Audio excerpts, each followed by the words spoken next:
When a home doesn't sell, most sellers or homeowners want to blame the market or their agent. But in many cases, it wasn't the market, and if it was their agent, it's important to understand why. The real reasons usually surprise people. In this video, I'm going to explain the two biggest reasons homes fail to sell, not opinions, but patterns I've seen over and over again during my 23 plus years of working with homeowners and selling properties. If your property didn't sell or isn't selling or has been sitting longer than you expected, this will help you understand what the two most likely reasons are. Reason number one, your list price missed the mark. The first reason your home didn't sell is, and I know you don't want to hear it, but yes, it's because of price. And it's not in the way most sellers think.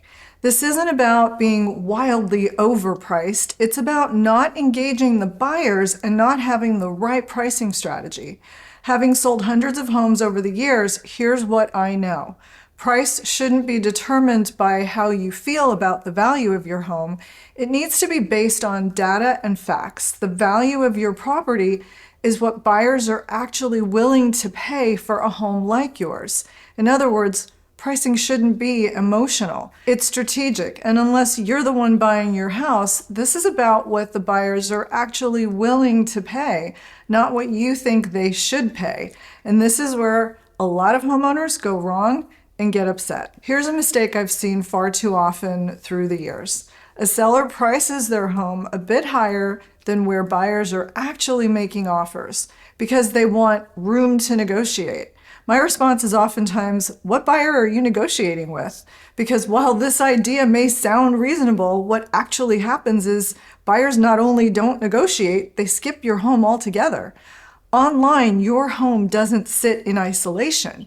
It gets grouped next to other homes, and when your price puts you just outside the buyer's comfort zone, it doesn't feel like an opportunity, it feels like a risk, and sends a message that you may be unreasonable about what your home is truly worth. What's worse is that it creates more value for your competition, and you end up helping your neighbors sell their property. So, the price didn't just miss a number, it sent a signal that said this seller may not be realistic. And once buyers form that opinion, they move on fast. Now, I want to be very clear about something.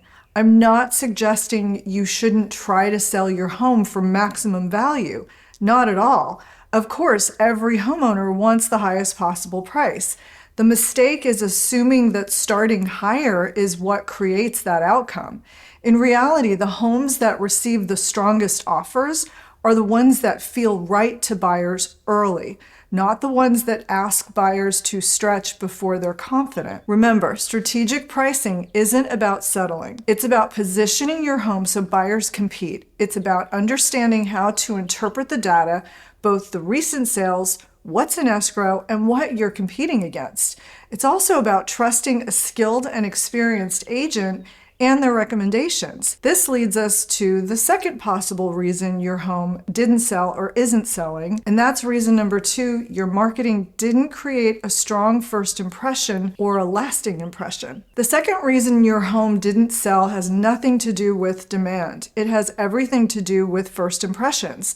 This is where many homeowners get caught off guard because a lot of homeowners don't view marketing as a necessary step.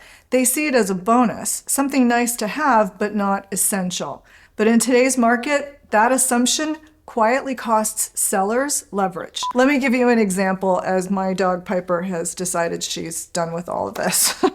I've seen two nearly identical homes come on the market in the same neighborhood, same size, similar condition, comparable price. One home is thoughtfully staged, professionally photographed, and has a dynamic video and supported by a clear and consistent marketing plan designed for maximum exposure to a lot of buyers because you simply can't rely on just the MLS and the public platforms anymore. The other property has an average presentation, basic and fewer photos, no staging, no video, and no real strategy beyond being listed.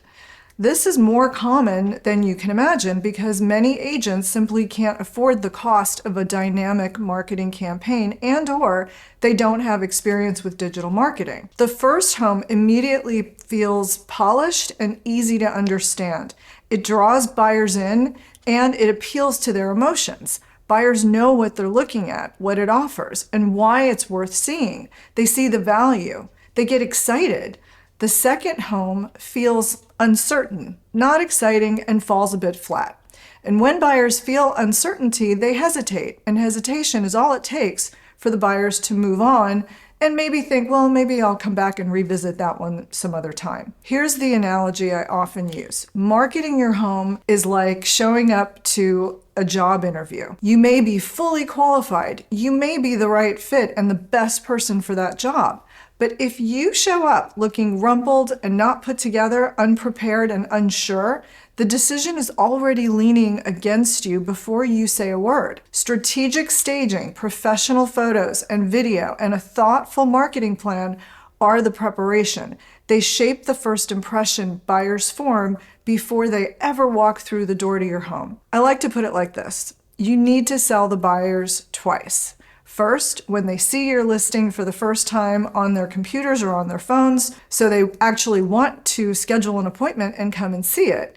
Then you have to sell them a second time, again, when they're actually in your property. By the time buyers step inside, they've already decided whether your home feels worth the risk and worth the price. Marketing doesn't just create exposure and show a home, it reduces doubt. And when doubt is reduced, oh, Piper's back. Hold please. Sorry, this is what it's like working with animals. As I was saying, it reduces doubt. And when doubt is reduced, buyers get emotional enough about the property to want to make an offer and potentially compete. But when that first impression falls flat, even a well-priced home can struggle. So when pricing and marketing miss at the same time, the market doesn't give you time to fix it. It quietly moves on. And that's why sellers are often left confused because buyers made their decision long before the seller realized something was wrong. Here's a tip. If you don't have any showing requests for your home or very few showing requests within the first couple of weeks, then you need to regroup quickly with your listing agent and look at all of this. Ask yourself, is it the price or is the presentation falling flat? So if you're considering selling your home, remember these two things as you plan your next move. Pricing needs to be strategic, not emotional, based on buyer behavior and real data, not just how you feel about your home. And marketing isn't a bonus, it's what creates confidence, clarity, exposure, and ultimately competition from the buyers early. You're essentially hiring a listing agent to be the PR person for your property. And if you want help avoiding other common mistakes sellers make during the home selling process, I've put together a free guide called 9 Mistakes to Avoid When Selling Your Home. You can simply scan the QR code on your screen to get your free copy. It's designed to help you think through the process before you start making decisions that could cost you a lot of money. Because the right information at the right time makes all the difference when selling your home or your income property. If you're ready to sell your property or if you have a home that didn't sell and you need a serious rebrand, please reach out and I'd love to talk to you. If you're watching this and you're not in Southern California, we can still help you find a great agent for your property as we have a lot of wonderful partners all over the country. Bye for now.